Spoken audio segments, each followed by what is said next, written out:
Xa vedes que para iso é o que temos, naturaleza é o que podemos ofrecervos. Os paisajes preciosos, unas cajas para parar preciosas. E que te podo decir máis? É o que hai para vivir dela. Hai que vivir, moitos viven da ganadería, pero ahora casi son ganaderías grandes, que antes había antes 10, agora hai unha. Entonces, imagínate.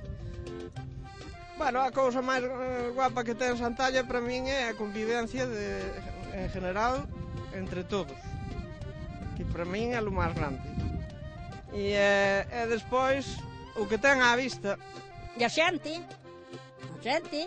moi cariñosa, xente moi buena, que todos os que ven aquí marchan moi orgullosos de Santalla, e a que veñan moitos máis.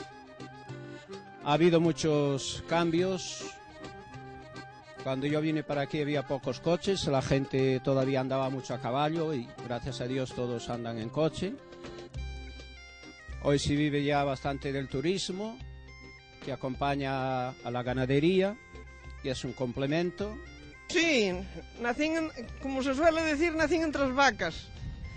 Foi a profesión que tuve. Aquí en Santalla faise bon caldo galego e faise fabada, que tamén aprendemos, isto é Asturias, e faise fabadas buenas, e faise buena comida, lacón, faise buenas matanzas.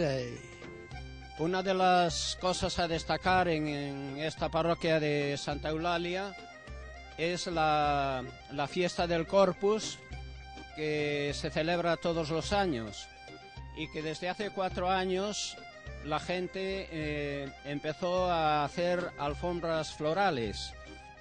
Un ejemplo lo tenemos aquí delante.